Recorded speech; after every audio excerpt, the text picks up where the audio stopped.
बिस्मिल्लाहिर्रहमानिर्रहीम। मैंने एक दिन में 1 लाख रुपया कमाया है, $372।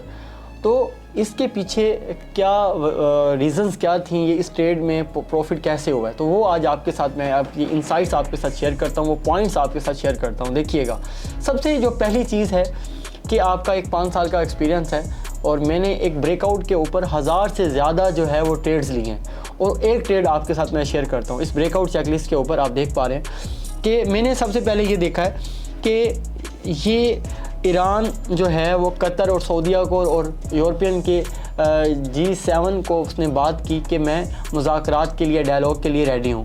उसके बाद ट्रंप भी जो US भी है, साइड लाइन है इसराइल और ईरान की इस टेंशन पे, वो बराह रास्त नहीं आ रहा।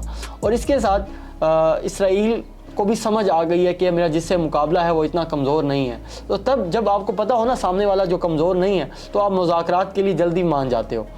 तो इसी सिचुएशन पे हमने देखा कि गोल्ड के अंदर जो अप मूव हुई थी वो सारी रिवर्स हुई और इस मूव के ऊपर मार्केट ने एक अच्छा ब्रेकआउट दिया। 3400 वाला जो लेवल ब्रेक किया था, जैसे 3400 लेवल का एरिया ब्रेक हुआ, ब्रेक करने के बाद ये टेक्निकली मैंने ये देखा कि प्राइस जो है ये टेक्निकली मेरा वॉल्यूम मुझे अलाइन कर रहा था। मैंने इस ब्रेकआउट कैंडल के ऊपर एसएल रखा है और उसके साथ मैंने सेल की ट्रेड ओपन की है और ये आप देख रहे हैं किस तरह से ट्रेड मेरी 3-4 घंटे में मेरी ट्रेड प्रॉफिट के अंदर आ गई थी, क्योंकि वॉल्यूम अलाइन था, फंडामेंटल अलाइन था।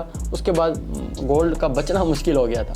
तो ये एक कॉन्सेप्ट के साथ लर्निंग है, फंडामेंटल टेक्निकल को अलाइन करके अपना रिस्क किस तरह से अप्लाई करना होता है, फिर आपको इस तरह से प्रॉफिट होता है। तो ये आपके साथ मैंने चीज़ें शेयर करनी थी कि किस तरह से एक प्रोफेशनल ट्रेडिंग होती है। और इसके साथ मेन चीज़ कि नेक्सस डिजिटल इंस्टीट्यूट आपको फिज़िकली क्लासेस के लिए भी रेडी है अगर आप सीखना चाहते हैं। और मेरा YouTube channel free of cost, यहाँ भी एक क्वालिटी का कंटेंट अवेलेबल है।